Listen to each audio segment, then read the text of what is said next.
네, 안녕하십니까. 셀트리온 중간 점검 좀 하겠습니다. 긴급 점검 좀 하겠습니다. 오늘 폭락이 나오네요. 네. 왜 이러죠, 갑자기? 네, 심각할 정도로 가격 하락이 나오고 있습니다. 음, 그렇죠. 기술주가 아, 올라갈 때도 폭등을 하지만 이렇게 하락할 때도 폭락을 합니다. 최근에 제가 이제 계속 여러분들께 현금 비중에 대한 얘기를 좀 많이 드렸고, 커뮤니티 게시판에 이제 주식시장에 대한 역사를 빗대어서 주식시장은 굉장히 위험하고 리스크하고 어, 급등도 있지만 급락도 있다라는 얘기를 계속 올리고 있습니다. 가치주 얘기도 좀 드리고 있고요. 여기도 보시면 약세장에 대한 얘기를 좀 올렸습니다. 보시면 IMF 때 코스피 하락률이 75%, IT 버블 붕괴 때 56%, 신용카드 대란 때 마이너스 45%, 미국발 금융위기 때 55%. 그러니까 지수 전체적으로 제가 봤을 때는 한 50에서 한 60 내외인 것 같아요. 40에서 60 사이인 것 같습니다. IMF 때는 특수한 케이스였고요. 그래서 좀 이따 이제 지수 점검 잠깐만 먼저 할게요. 지수 점검은 그러면 최악의 경우 어느 정도 선까지 우리 지수가 조정을 받을 수 있느냐라고 최악으로 한번 감안했을 때 이제 만약에 지금 시작이라면 뭐 단정적으로 하는 건 아니다. 그냥 대략적으로 한번 보겠습니다. 기준을 뭐 잡기가 좀 모호하지만 코로나 때가 지금 419포인트를 찍고 1000포인트 올라갔으니까 600포인트 잡고 600포인트의 한 절반 그러면 300 그러면 한 700선 최악의 경우 한 700선까지 봐야 되겠고요. 코스피는 1400 찍고 3300 올라갔네요. 그렇죠? 그러면 지금 1500에서 올라 3500, 한 1800 올라갔다고 러프하게 잡고 900 정도 빠진다고 봤을 때 그럼 2400 지금 2900, 3000이 깨져 있는 상태입니다. 뭐 최악의 경우 한 2400 정도까지 이 정도라고 과거의 역사적으로 주식시장이 조정받았을 때 이제 이런 경우가 많았었고요. 그 다음에 이제 이거는 이제 선물 옵션 쪽에서 패스. 그 다음에 이제 요런 거죠. 2000년도에 이런 아까 코스닥 IT 버블 때 종목들이 이렇게 보시면 상패 상패 상패 상패 상패 상패 상패 상패 지금 20년이 지났는데 주가가 이렇게 터무니없이 기술적으로 기술주들에 대한 얘기를 좀 계속 드리고 있습니다. 제가 기술주는 조심해야 된다고 늘 얘기하죠. 이제 PER, EV, EBITDA 여기도 제가 다 올려놨는데 이런 거죠. 뭐 EV, EBITDA 지금 셀트리온 제약이 239배, PER 뭐 이런 거 이런 기술적 어떤 가치주 저평가 뭐 이런 것들 그다음 PBR 47배 아이진 이런 거는 이제 뭐 거의 굉장히 위험한 거죠. 오늘 그러니까 14%씩 떨어집니다. 보십시오. 아이진이라는 회사 아까도 잠깐 얘기 드렸는데 부채 비율이 100% 이하인 기업, 순이익이 증가하는 기업, 주가 수익별 PER이 낮은 기업, 배당 수익률이 높은 기업. 이건 배당도 없고 EV, EBITDA는 마이너스고 PER은 0이고 뭐 적자는 영업이익은 130억이고 시가총액은 6,700억이고 그다음 PBR은 47배고 그러니까 자산이 없다는 거죠. 껍데기 회사라는 겁니다. 이런 식으로 이런 기업들을 이제 조심해야 되는데 아이진 같은 기업 잠깐 또 보고 실시간으로 조금씩 보겠습니다. 시간 정리해보겠습니다. 아이진이라는 회사는 오늘 왜 14% 떨어지느냐? 너무 과열됐다는 거죠. 이 만원짜리 회사가 2천원짜리 회사가 6만원 갔다가 지금 떨어지고 있는데 정말 거품이라는 거죠. 이유가 없다는 거죠. 6만 올라갔을 때 재무제표 잠깐 가보겠습니다. 대주주도 없다는 거거든요. 대주 6% 가지고 작전주죠. 쉽게 말하면 시가총액 7천억인데 이게 왜 7천억이냐 이거죠. 이렇게 연속 적자 5년 연속 적자 상장 폐지도 될 수 있는데 유보율도 없고 영업이익도 없고 부채만 240% 있고 쓰레기 회사거든요. 근데 작전이 걸려가지고 올라갔는데 이제 투매가 나오는데 아무도 못 받아주는 거죠. 이런 과정들이 지금 수없이 역사적으로 반복되고 있다는 거죠. 우리나라는 IMF 때, IT 버블, 신용카드 때, 미국발 금융위기 때 그러면 이제 안 좋았던 회사들이 다 이렇게 나중에 되면 없어진다는 거거든요. 그래서 저는 철저하게 여러분들께 우량한 회사, 재무구조가 우량한 회사들에 대해서만 커멘트를 해드리고 있는 겁니다. 이러한 과거의 기록들이 있었기 때문에 괜히 제가 뭐 이거 좋아 보이네요, 급등하네요, 뭐 이런 얘기했다가 여러분이 덜컥 사는데 없어지면 안 되니까. 지금 보십시오. 사이버텍 다음은 살아있고요. 장미디어, 버추얼텍 살아있고, 핸디 상패상, 인디시스템, 대현테크, 이제 이런 수많은 기업들이 상장 폐지를 과거에 있었던 거예요. 이제 주가가 대폭락했던 원인들, 이런 것들도 제가 계속 올려놓고 있습니다. 왜 폭락을 이루어지나? 주식이 왜 폭락하나요? 많이 올랐기 때문에 폭락하는 겁니다. 이유가 없습니다. 건설주 왜 급등했다가 폭락할까요? 가치 대비 많이 올랐기 때문에 그런 거죠. 건설주의 몰락 이런 것들을 공부하면 1978년 말 7월경 건설주는 약속이나 한 듯이 갑자기 하락으로 돌아섰다. 갑자기죠. 오늘도 마찬가지입니다. 오늘 왜 바이오주가 갑자기 돌아섰을까요? 이유가 없는 거거든요. 1987년 예상치 못한 미국 주시장 폭락. 다 예상을 못합니다. 그 누구도 예상을 못합니다.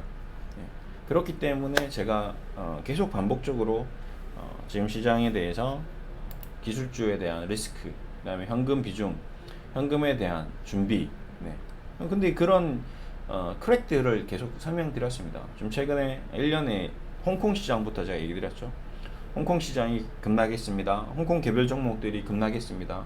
우리나라 대형주들이 급락했습니다. 그리고 미수 시장이 이제 급락하기 시작했습니다. 많은 시장이 크랙이 나오고 있으니까요. 현금 비중을 확대하십시오. 기술주는 정리하시고 고배당주로 넘어가시고, 부동산 주식 비중, 고평가된 자산을 현금 비중으로 확대하세요. 이런 식으로 제가 많이 얘기를 드리고 있습니다. 그럼에도 불구하고 잘 안 되죠. 이거는 이미 물려 있는 상태니까.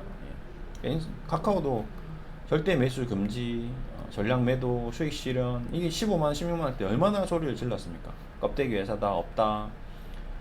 고평가 투자주의, 카카오 조심, 인소프트 고평가, 카카오뱅크 조심, 다 이 버블 투자주의, 이렇게 제가 얘기를 드려도 이런 것들은 귀에 이제 안 들어오는 거죠. 근데 이제 보면 그때 후회가 되는 거죠. 그때 정리했을 걸, 그때 정리하면 좋았을 건데. 그게 주식입니다. 이제 이렇게 또 배워가는 거죠. 다시 또 정리를 하겠습니다. 그래서 현재 주식시장은 약세장이 도래했고 굉장히 리스키한 상황으로 움직이고 있습니다. 일본 시장도 많이 빠지네요. 그러고 셀트리온도 오늘 급락이 나왔습니다. 셀트리온 얘기 드리려고 하다 보니 이제 설명을 드리는 거죠. 그러니까 여러 가지 원인이 있겠죠. 셀트리온이 마침 또 실적이 안 좋았던 거죠. 그렇죠. 그 다음에 또 먹는 코로나 치료제까지 나와버렸죠. 이런 악재들이 공매도 세력들의 어떤 또 공략과 더불어 같이 연계되면서 오늘 시장에서 투매가 좀 나오는 것 같습니다. 이런 것도 좀 과정이죠. 그럼 공매도는 언제까지 막 끊임없이 그냥 계속 매도하진 않겠죠. 다만 최근에 삼성전자, LG화학, 그 다음에 인소프트, 카카오 이런 종목들에서 이미 패를 보여줬거든요. 기술주들이 빠진다는 거를. 그래도 셀트리온 헬스케어는 좀 버텼는데 3분기 실적이 너무 어닝 쇼크가 나오니까 이제 버티지를 못했던 것 같습니다. 주식이 어렵습니다. 저도 그렇게 오랫동안 주식 자문도 해보고 해드렸지만 매우 쉽지 않습니다. 그럼에도 불구하고 제가 여러분들께 자문을 해드릴 수 있는, 그 다음에 가장 원칙적인 부분은 안전한 거죠. 안전하게 하는 게 제일 좋습니다. 어찌됐든 저찌됐든 현금이 제일 지금은 안전한 수단인 거거든요. 그래서 현금 얘기를 좀 많이 드렸고, 어제도 셀트리온 다 좋아요. 그럼에도 불구하고 현금은 항상 가지고 있어야 되고, 이런 시장 리스크가 발생했을 때는 삼성 바이오로직스도 버틸 수 없는 거죠. 실적이 좋은데도 불구하고 이렇게 하락하는 거거든요. 아침에도 얘기 드렸지만 좀 힘든 국면입니다. 자, 힘든 국면인데 요거를 잘 극복해야 되고요. 여기서 이제 나올 수 있는 거는 이제 두 가지가 있죠. 자, 이제 뭔가 이제 그래서 뭐 어떻게 하라는 거야? 이제 이 얘기거든요. 자, 이제 나올 수 있는 카드는 이제 한 두 가지 정도로 좀 볼 수 있을 것 같습니다. 뭘까요? 우선 첫 번째는, 자, 이제 폭락이 나오면, 폭락이 나왔으니까. 자, 한번 정리해 보겠습니다. 과거에 많은 주시장이 이제 있어서 반복되는 시장이니까. 자, 가치 대비 많이 올라가기도 합니다. 하지만 가치 대비 많이 떨어지기도 하죠. 긴급 점검을 하겠습니다. 자, 셀트리온 어떻게 해야 될지. 자, 우선 1 여기서 나올 수 있는 여러 가지 카드가 있는데, 이제 가장 제가 봤을 때 1이라고 표현하기엔 좀 모호하네요. 이게 순서는 아닙니다. 1이라고 하니까 마치 순서처럼 보일 수도 있을 것 같아서 패스를 하고, 우선 쇼커버링이 나올 수 있겠죠. 쇼커버링이 나올 수 있습니다. 단기적으로 많이 빠졌으니까요, 그렇죠? 예, 지금 42% 빠졌는데 회사는 괜찮은데 그래도 너무 많이 빠진 거 아닌가? 그래서 쇼커버링이 나올 수 있고요. 그 다음에 저가 매수가 나올 수 있겠죠. 저가 매수 이제 여기서 EMA 승인 받고 수출 나오면 저가 매수가 나올 수 있습니다. 그 다음에 또 뭐가 있을까요? 예, 정부 정책이 나올 수 있겠죠. 예, 연기금 뭐 이런 거, 구원투수 늘 많은 수급적으로 지금 수급이 깨졌으니까요. 자, 요런 것들이 일반적으로 이제 나오는 거고요. 그 다음에 유럽 승인이죠. 자, 이런 것들이 같이 연계돼서 나올 수 있습니다. 자, 공매도는 이제 어느 정도 정보가 좀 있었던 것 같고, 그래서 충분히 매도가 나왔습니다. 어제도 그래서 제가 이제 셀트리온의 마지노선을 기술적으로 좀 점검을 했었는데 한번 볼까요? 다시. 자, 보겠습니다. 단기적으로 만약에 툭툭툭 한다 하더라도 주봉상 어제 얘기 드렸던 주봉상 기술적으로 봤을 때 어디까지였나요?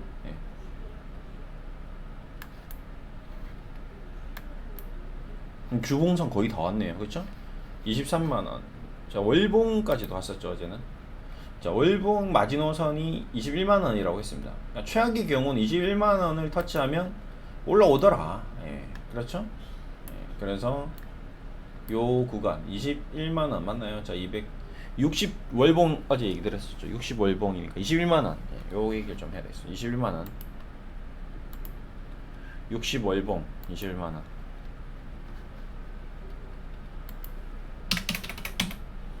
(60 월봉까지) 가야 되나요? 최악의 경우가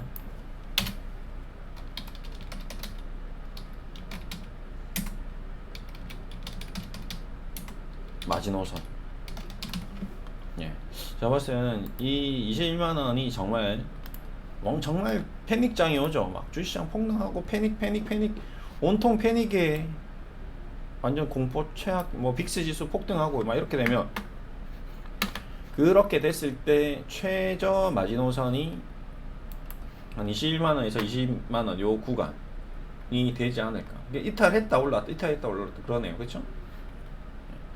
주봉은 이미 지금 어느 정도 많이 와버렸습니다. 주봉은 우리가 생각했던 것보다 생각보다 주봉상으로는 거의 요 라인이니까 뭐 한 23만원, 24만원 정도 되는 것 같고요. 그렇죠? 요 저점만 안 붕괴 되면 요 저점이 얼마죠? 저점이 24만 4천원이네요. 그럼 1차 지지 라인은 한 24만원 정도, 24만 4천원.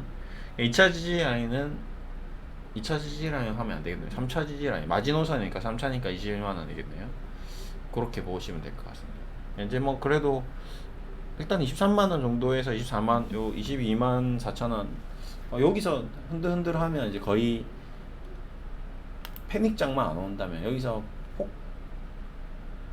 폭락하는 완전히 미증시가 여기 또 떨어지고 이런 패닉장만 아니면 뭐 한 22만 4천원 정도, 그 다음에 60 월봉 21만원이 최종 마지노선이 되지 않겠는가. 이게 쇼커버링도 좀 들어오고, 저가매수 들어오고, 정부 정책도 나오고, 유럽 승인도 되고, 이런 것들이 있기 때문에 완전히 무너지진 않을 것 같습니다. 그리고 시장 자체가 지금 완전히 망가진 것 같지는 않거든요. 어떤 변화는 있을지언정 완벽한 폭락장은 아닌 것 같습니다. 여기서 또 그리고 시장에 지금 돈이 좀 많이 풀려 있죠. 또 돈이 있기 때문에 유동성으로 인해서 또 살아날 수도 있습니다. 그래서 너무 늘 얘기하지만 너무 극단적인 생각은 안 하는 게 좋을 것 같습니다. 우리가 예상치 못하게 이렇게 폭락한 것처럼 예상치 못하게 폭등이 또 나올 수 있다. 승인 나오면, 정부 정책 나오면, 저가 매수 나오면, 저커버링 나오면 또 급격한 반등이 나오는 게 주식이다.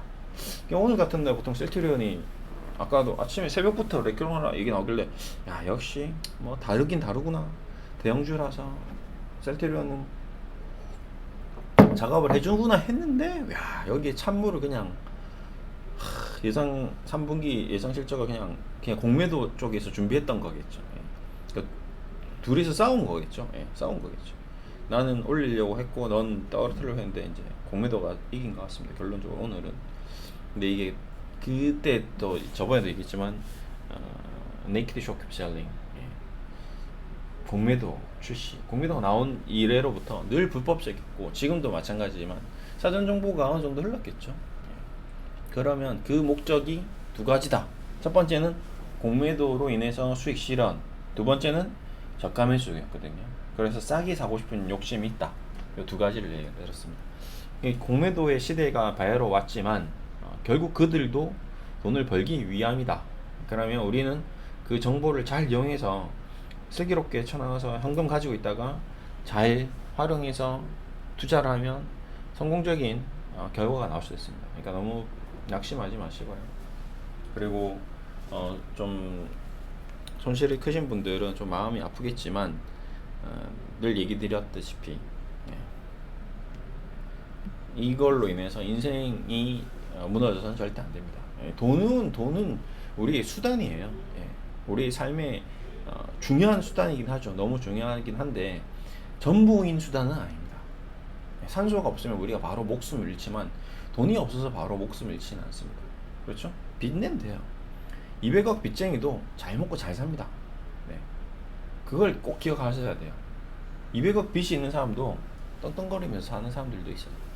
네. 개인 파산 신청하고 더 잘 사는 사람들이 있습니다. 다시 처음부터 시작하면 되는 거예요. 아시겠죠? 그러니까 개인 파산만 시청하면 됩니다. 인생이 끝난 건 아니에요. 다시 현금을 모아서 돈을 더 많이 벌어서 1, 20억 모아서 더 잘 먹고 더 잘 살 수 있습니다. 안타깝게 파산한 거는 뭐 은행 그동안 돈 많이 벌었잖아요. 지금도 돈 많이 벌고 있잖아요. 걔네들 좀 손실 좀 봐라 이거예요. 뭐 5조 벌어서 한 2, 3억 손실 보면 뭐 어때요? 괜찮습니다. 10억, 20억 손실 보면 어때요? 5조에서 10억 손실 봤기 때문에 여전히 5조 수익입니다. 그러니까 은행 걱정해 주지 마시고요.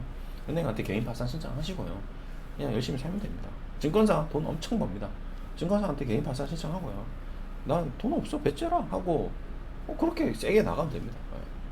그러니까 인생의 전부는 아니다라는 걸 꼭 기억하시고 절대 이상한 생각 하지 마시고 왜 그러냐면 지금 이 장이 이렇게 되면 신용이나 빚으로 투자하신 분들은 거의 제가 봤을 때 깡통입니다. 깡통이 될 거고 마이너스 나신 분들도 꽤 있으실 건데 절대 극단적인 이상한 생각 하지 마시라고 꼭 당부드리고 싶고요. 그 다음에 또 우리가 예상치 못하겠다 앞으로 폭등장이 올 수도 있습니다. 그것만 버티면 돼요. 결론은 절대 신용, 미수, 주식담보대출 아무것도 하지 마시고 현금만 하시고 또 현금 하시는 분들도 항상 현금 비중, 주식 비중과 현금 비중을 잘 적절하게 비중 조절을 하셔서 잘 하셔야 되고요. 그렇게 하셔야 됩니다. 오늘 이렇게 마무리해드리겠습니다. 감사합니다.